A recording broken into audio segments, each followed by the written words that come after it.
안녕하세요. 경제적 자유민족입니다. 오늘은 SK바이오사이언스에 대해서 말씀을 좀 드려볼게요. 이번 주 목요일에 상장합니다. 그래서 청약 받으신 분들의 제일 큰 관심사는 도대체 이 대박이라고 불리우는 종목을 언제 매도해야 되는 것인가 일 겁니다. 저도 사실 매도 타이밍은 궁금한 부분이긴 한데요. 하지만 언제 팔아야 될지 정답은 없습니다.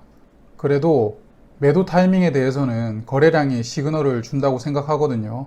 그래서 작년 IPO 시장을 화려하게 장식했던 SK바이오팜과 카카오게임즈의 분봉 차트와 거래량을 기반으로 SK바이오사이언스에 적용시킬 부분을 한번 찾아보겠습니다.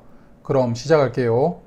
먼저 따상과 함께 3번의 상한가를 기록했던 SK바이오팜부터 살펴보겠습니다. 일단 SK바이오팜의 의무보유 확약부터 보고 가겠습니다. 화면 보시면 기관 투자자 배정 물량인 1322만 주 중 631만 주가 의무 보유가 없는 물량이라는 것을 알 수가 있습니다. 비중으로는 47.8%인데요. 그래서 SK바이오팜의 상장일 유통 물량은 기관 투자자는 631만 주, 일반 투자자는 392만 주로 합쳐서 1023만 주가 유통되는 물량이었습니다. 전체 주식수의 비중으로는 13.1%였죠. 그럼 10분봉 차트로 상장 이후 하루하루를 세부적으로 알아보겠습니다. 상장 1일차 10분봉 차트인데요. SK바이오팜은 시초가를 200%로 시작한 다음 바로 상한가에 들어갑니다. 그러면서 9시 20분까지 매물을 소화하게 되고요. 이후 큰 변화 없이 상장 1일차를 마무리합니다. 1일차에 발생된 거래량은 70만 주입니다. 앞서 말씀드린 유통물량 1023만 주 대비 6.8%에 해당하는 물량이 거래되었다고 볼 수 있습니다. 이제 2일차입니다. 화면을 보시면 거래량 외에는 아무것도 보이지 않으시죠? 그렇습니다. 점상입니다. 점상으로 시작해서 하루를 마무리했고요. 장 열리고 10분간 점상에 매도하는 물량을 가볍게 소화하게 됩니다. 그래서 2일차 거래량을 보시면 71만 주가 나왔습니다. 1일차보다 약 10,000 주가 더 나왔지만 거의 물량이 안 나오고 있다는 것을 알 수가 있습니다. 이제 3일차입니다. 상한가로 시작했으나 대부분의 투자자들이 던지는 바람에 상한가가 깨집니다. 하지만 그 다음 10분봉에서 다시 상한가 진입하려는 물량들이 들어오게 되고요. 그렇게 공방을 벌이다가 물량 소화가 끝난 11시 20분에 상한가에 안착하게 됩니다. 3일차에는 대량으로 거래량이 터지는데요. 거래량은 713만 주입니다. 유통 물량 중 약 70%의 거래량이 나온 것입니다. 앞서 7% 미만으로 나왔던 1일차와 2일차 대비 10배 이상 거래가 된 것입니다. 그리고 마지막 4일차입니다. 역시 장 시작 후에 다시 한번 상한가로 밀어 올리려고 했으나 또 대량 거래량이 터집니다. 그러면서 그 다음 10분에 결국 밀리면서 조금씩 흘러내리다가 장이 종료되는데요. 3일 연속 상한가를 이렇게 마무리하게 됩니다. 그럼 이제 카카오게임즈 한번 볼까요? 카카오게임즈의 기간 투자자 배정 물량은 1128만 주였습니다. 그중 309만 주가 상장일에 유통될 수 있었고요. 비중으로는 27.4%였습니다.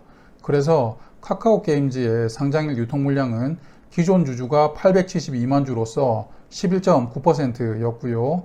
기관 투자자는 309만 주로 4.2%, 일반 투자자는 320만 주로 4.4% 비중이었습니다. 총 합계로 약 1,500만 주가 유통 물량으로 풀리게 되었고요. 비중은 20.5%였습니다.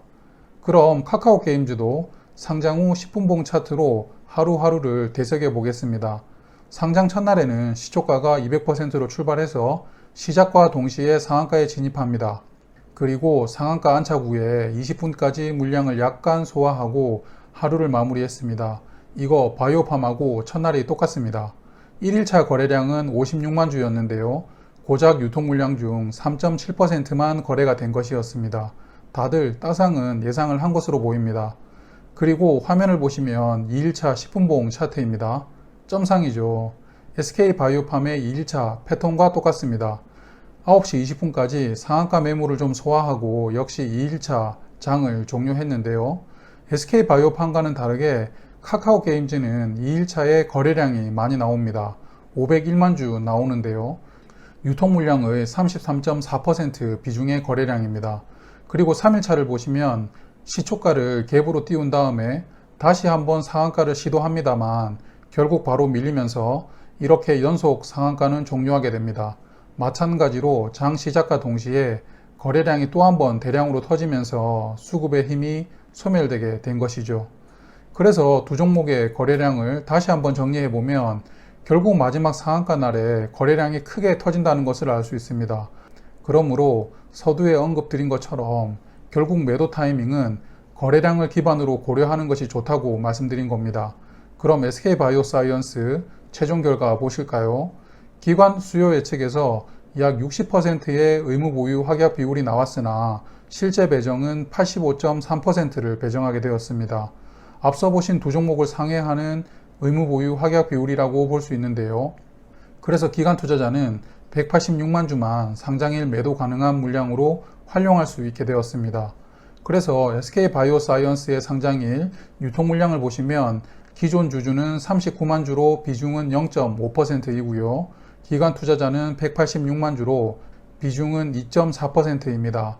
일반 투자자는 584만 주로 7.6%이고요.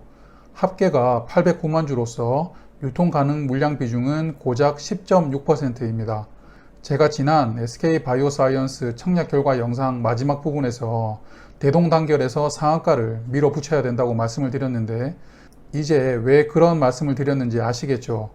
바로 저를 포함해서 영상을 보시는 여러분들이 주가를 좌지우지할 수 있는 가장 많은 물량을 들고 있는 일반 투자자이기 때문입니다. 그러므로 다시 한번 대동단결을 부탁드릴게요. 하지만 대동단결도 좋지만 결국 원하시는 수익은 제각각이실 겁니다. 그러므로 저는 보편적으로 활용할 수 있는 매도 타이밍을 거래량 30%라고 말씀드리고 싶습니다. 즉 SK바이오사이언스의 상장일 총 유통 물량 809만 주 중 30%, 243만 주 이상 거래량이 터지는 날 매도하시는 것이 어떨까 싶습니다. 사실 이러한 말씀을 드리는 것이 좀 부담스럽긴 한데요. 그래서 저의 생각은 참고해 주시고요. 당일의 상황에 잘 대응하셔서 원하시는 수익 거두시길 바라겠습니다. 오늘 영상은 여기까지 하도록 하겠습니다. 저는 경제적 자유민족이었고요. 항상 시청해 주시는 많은 분들께 진심으로 감사드립니다. 앞으로도 많은 관심과 사랑 부탁드립니다. 구독, 좋아요 꾹꾹 눌러주세요.